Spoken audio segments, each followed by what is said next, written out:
This episode is brought to you by Lash Boss Retreats. Imagine going on a retreat where you're with other lash artists, eating amazing food, going on sightseeing tours, and learning more about your lash business through lash artistry workshops and business workshops, and obviously connecting with people who are in the same place as you. We're going to cities like Dubrovnik, Croatia, Zurich, Switzerland, Paris, France, the south of France, the Amalfi Coast in Italy.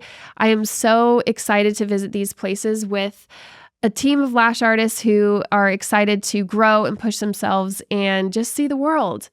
2024, we went to London, Paris, Rome, and Santorini. And in 2025, we're going back to Paris, but also including some other cities as well. So these retreats are 4 days long. Everything is included inside of the retreat except for your flight, but we do arrange airport transfers. So you really just have to buy your flight, and from there, we'll pick you up from the airport and take you along the way through the itinerary, which is already decided for you. You don't have to think of anything. We even give you a packing list and just some tips for international travel. Tours, meals, and accommodations are all included in the price, and you can check out all of this and more at lashbossretreats.com.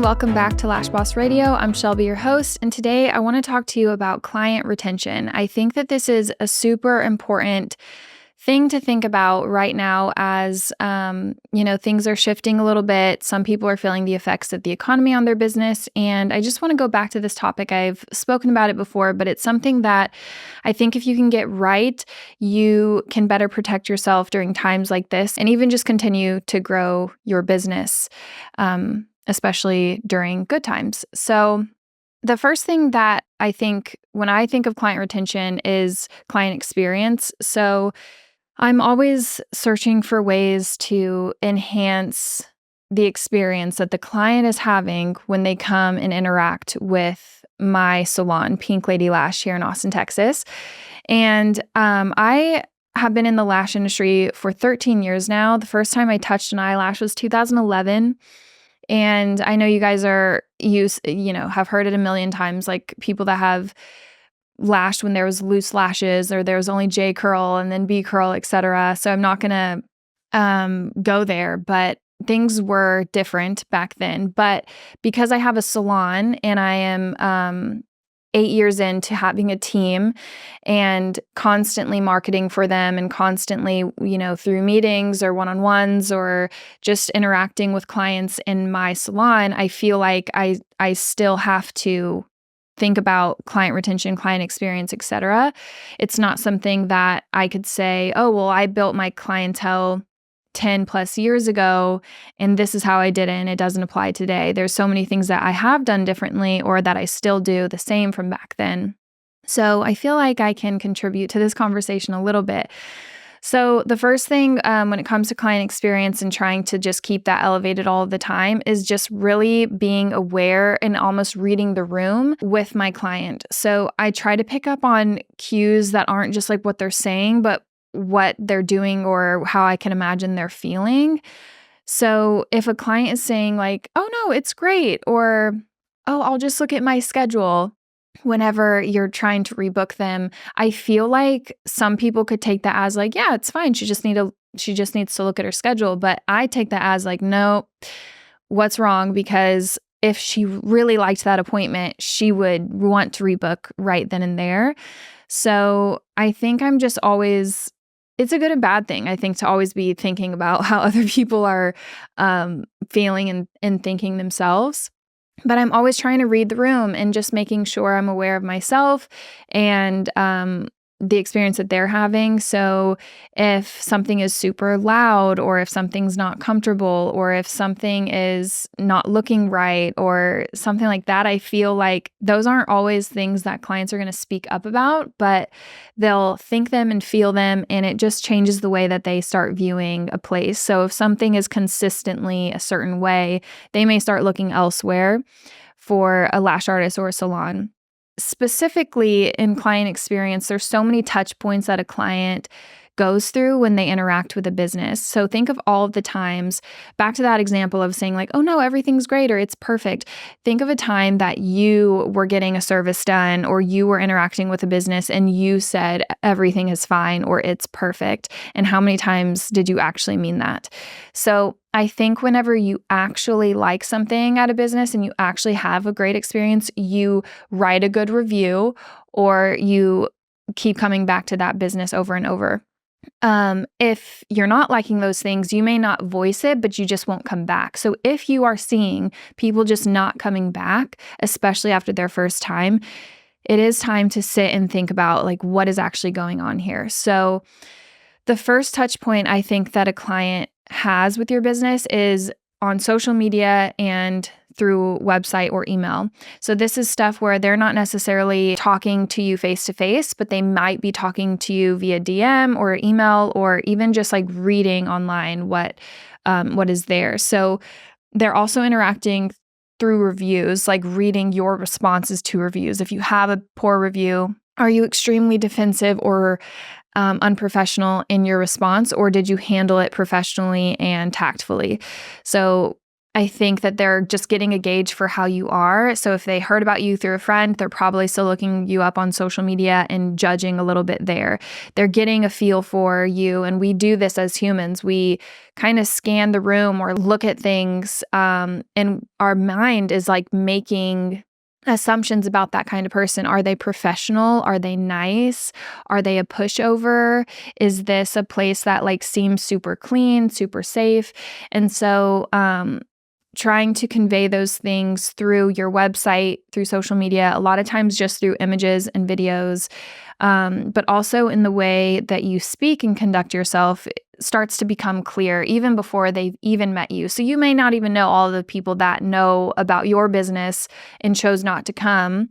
But if you can try to enhance those things, like liven up your bio a little bit, make sure it has your location, your name, what you're known for, what you specialize in, how they can book with you. If you have things in your bio that's more like about a policy, like deposit required or no DMs, stuff like that, that is framed in a negative way. I wouldn't say the deposit required part, but I just don't think that that's like necessary to put in your bio. But like the no DM thing, that's something that could be, that's like framed in a negative way. If it's all like more positively framed, like book below, then that's a different feel. That's a different vibe.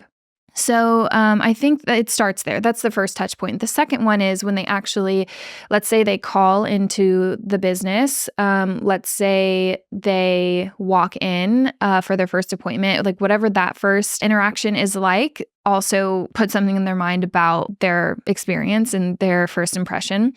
So if your receptionist is not super friendly or just wants them to get off the phone, or if you are not super friendly or busy and you're not giving them, you're being a certain tone on the phone and stuff like that. I distinctly remember I was doing my mom's lashes one time, and this was like 12 years ago, and a client called, and I remember feeling frustrated that I was answering so many questions while I was trying to do my mom's lashes. And I remember the client saying, well, if you didn't want to answer these questions, then why did you answer the phone? And she was right. I shouldn't have answered if I wasn't going to give her 100%. So just keep in mind that like all of these little interactions and all of these little things just kind of piece together for them what that business is like. So if you're very friendly and you're answering a lot of questions and you're very professional, and also when somebody is trying to book an appointment and they're like, do you have anything on Thursday? And you're just like, no, we don't. We're fully booked. You're not saying what you do have available. So always ending it with, we don't have anything Thursday, but if you could do Friday or if you could do Wednesday, we have these times. Or we don't have anything Thursday with this person, but if you would like to see this person, then we do have time for that. So always ending it with a positive or a solution is ideal, because otherwise they're going to be like, okay, do you want my business or not? So it starts there. And those things are all free. Those are all free things to implement, to really check yourself, talk to the people that also work with you in the business, and just make sure everyone's on the same page about just the energy that they bring into every interaction. with a client. It goes a long way. And again, it's completely free. I started realizing when I was in debt several years ago, I had 2 salons. As the business grows and everything, you a lot of times need capital. So I had debt, I had loans, credit cards, etc. And in order to get out of debt, the business had to grow. And I started realizing a lot of the things that made the company grow were free or very low cost things that we had to implement, such as customer service and client experience and stuff. And a lot of those things didn't cost anything. But I was like, if I would have implemented these things from the beginning, would I have even needed to acquire any debt to scale the company? Or would I just have been able to scale based on the growth that we're having because we're implementing these things? So now I make sure that I'm still implementing those things and the company continues to grow. So client retention is kind of something that if you can get right, your company, your business will grow, your clientele will grow. So the next thing inside of the appointment, so when the client comes in, I've talked about this before, but it's always a good reminder to think about what they're thinking when they walk in the room, especially for the first time.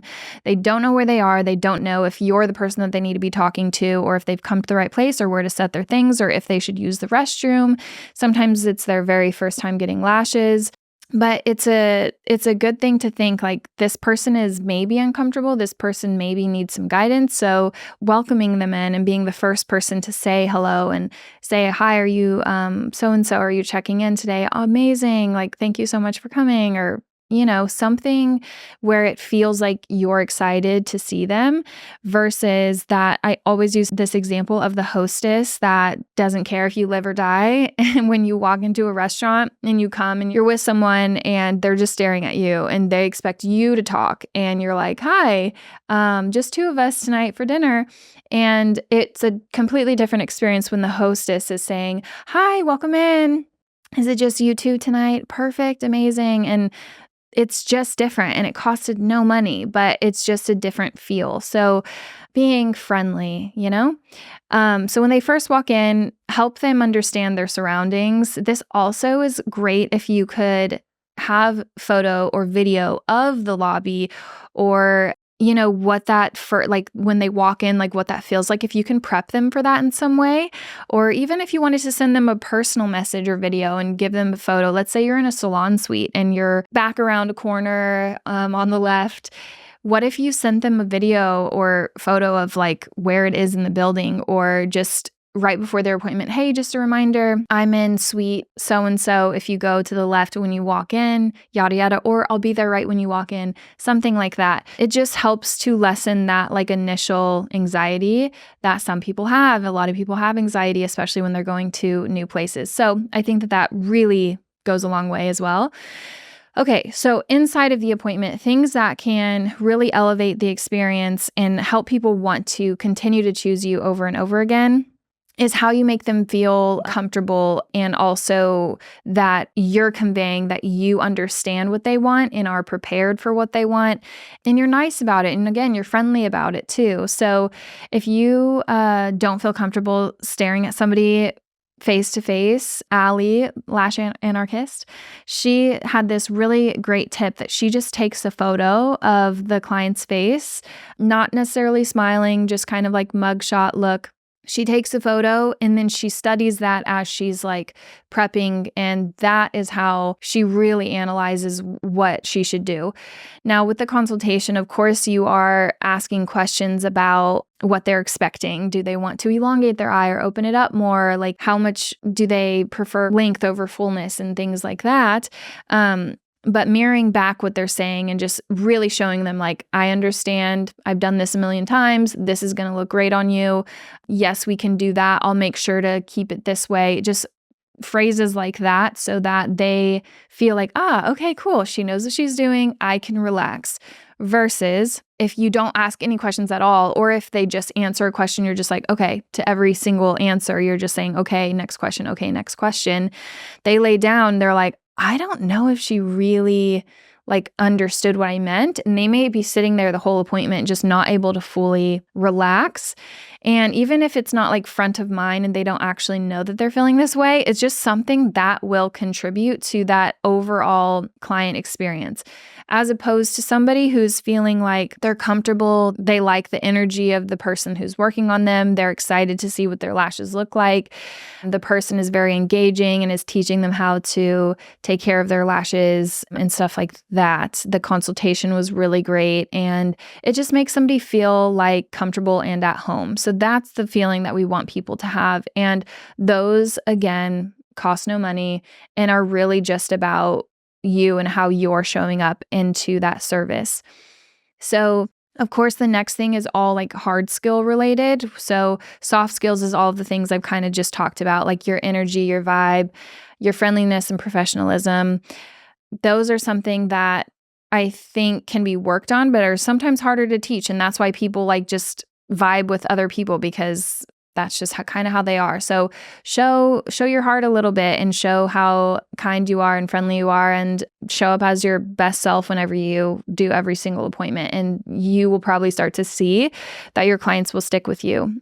The hard skills, the actual skill set of being a lash artist and doing the service, that's stuff that you can invest in that sometimes costs money to be very good at lashes or educated in lash artistry. Sometimes like taking a lot of certifications and stuff, that really adds up. But you could also get a lot of free education through podcasts, YouTube, Instagram, and also just practicing on your own and seeing what's working and what is not. So that's, I would say half the battle is the hard skills, and half of it is actually soft skills. So if there's somebody who is not the best at lashes but provides the best customer service and the customer experience is great, I feel like a lot of clients will stick with that person. But if the lashes are great and the person is super rude and just not welcoming at all, I feel like it's the same odds. But if you could get both right, you're going to do just fine. So some of the things that I would recommend to just brush up on your hard skills, your skill set as a lash artist, is just making sure that your eye pads and your tape are comfortable. Make sure that they're not tugging the skin. If you're watching this on YouTube, if you put the iPads on while the eyes are open and their eyes are up, and then you put the iPad on, when they close, it's going to like go in their eye and not feel super comfortable. So if you put it on while they're looking straight ahead and then you wait until they close to secure the iPad, then that tends to leave the eye area kind of like free and able to just be comfortable the whole time. It's not in the eye. You should still see the water lines are touching throughout the service. I check the under eye area several times throughout the service. Every time I drop a new dot of adhesive, I check the iPads and just make sure that they're not too high, they haven't moved up or down. So comfortability is a huge thing. It also helps with isolation and just making sure you're getting every single lash. So the iPad and tape placement, getting that right will absolutely help elevate the service in a lot of ways. Not leaving with red eyes, not having watery eyes throughout the appointment, not having stickies. Those are things that all contribute to a really awesome appointment. Next is shaping, making sure that the inner and outer corners are tapered down will really elevate how a set looks. If those areas are too long, especially on the end, they tend to droop, but on the inner corner, they tend to not be comfortable or sit right. So I think those being shorter are great. I usually do 7s, 6s, 7s in the inner corners, and on the ends, at least like a 9, at least a 10. But yeah, even if I'm doing a cat eye, I'll always kind of like taper it down at the end because it perks up the eye. It's more anti-aging. It feels like it's not weighing somebody down or making them look older. So those are things that are quickly able to enhance a set for sure. Making sure to get all of the baby lashes and put like a very small or thin extension on those. Those are Tusney from Lashcast always calls those insurance lashes. I love that term. It just makes sure that those lashes are still going to be there whenever they come back in. So it adds fullness there, but it also makes the lash line look so much fuller and the whole set look really textured and Add some realism to your set, and it doesn't all look like one-dimensional where it's like all the same length.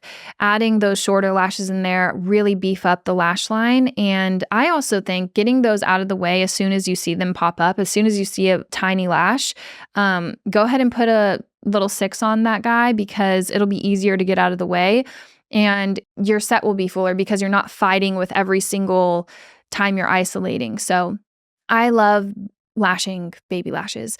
Next thing I would say is just making sure that what I mentioned earlier, like if you have to take a picture of their face and kind of analyze it, kind of seeing like where the highest point of the lashes should be and where they should taper down, that really elevates how clients look. Because I know you've gotten a set before and you're like, this is slightly different than last time. I liked how it wasn't as like elongated last time, or it looked more round last time, or this time it looks great because this, that, and the other. Like if you are just having your client lay down and not actually assessing what they look like when they come in, then you might be susceptible to that like shifts happening all of the time and it not being consistent every single time.